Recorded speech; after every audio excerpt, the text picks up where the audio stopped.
Mulailah harimu dengan secangkir pengharapan.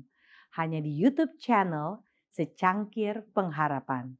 Jangan lupa subscribe dan nyalakan notifikasinya.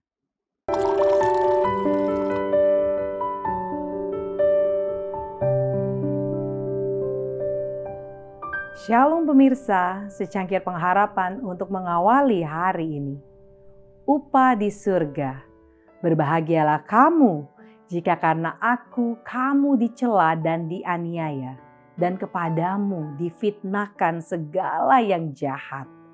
Bersukacita dan bergembiralah, karena upahmu besar di surga. Sebab demikian juga telah dianiaya nabi-nabi yang sebelum kamu. Matius 5 ayat 11 dan 12. Besarlah di surga upah orang-orang yang menyaksikan Kristus lewat penganiayaan dan celaan. Sementara manusia mencari harta duniawi, Yesus menunjukkan upah surga kepada mereka. Tetapi Dia tidak menempatkan itu semua dalam kehidupan mendatang. Itu dimulai dari dunia ini. Pada zaman dulu kala, Tuhan menampakkan diri kepada Abraham dan berkata, "Akulah perisaimu, upahmu akan sangat besar." Inilah upah semua orang yang mengikut Kristus, Yahweh Immanuel. Di dalam Dialah tersembunyi segala harta hikmat dan pengetahuan.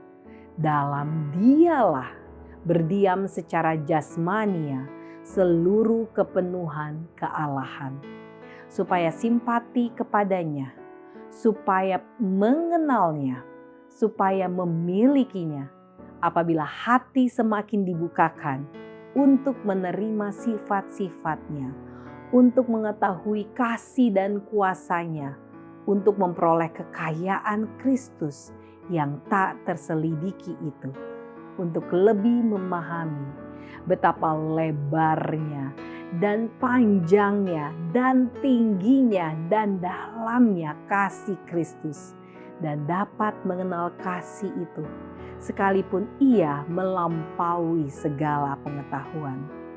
Aku berdoa supaya kamu dipenuhi di dalam seluruh kepenuhan Allah.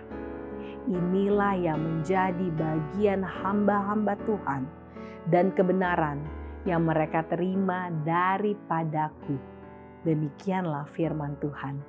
Sukacita inilah yang memenuhi hati Paulus dan Silas ketika mereka berdoa dan menyanyi memuji Allah pada waktu tengah malam di penjara Filipi.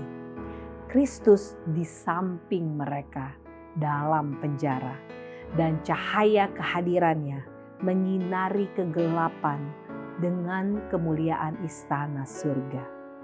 Dari Roma, Paulus menulis tanpa menghiraukan belenggunya apabila dia melihat tersebarnya Injil itu.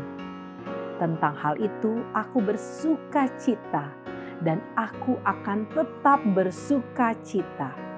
Dan kata-kata Kristus sendiri di atas menggema kembali dalam pekabaran Paulus kepada gereja Filipi di tengah-tengah penganiayaan mereka. Bersukacitalah senantiasa dalam Tuhan. Sekali lagi kukatakan, bersukacitalah. Khotbah di atas bukit halaman 44 dan 45. Demikianlah renungan kita hari ini. Selalu mulai harimu dengan secangkir pengharapan.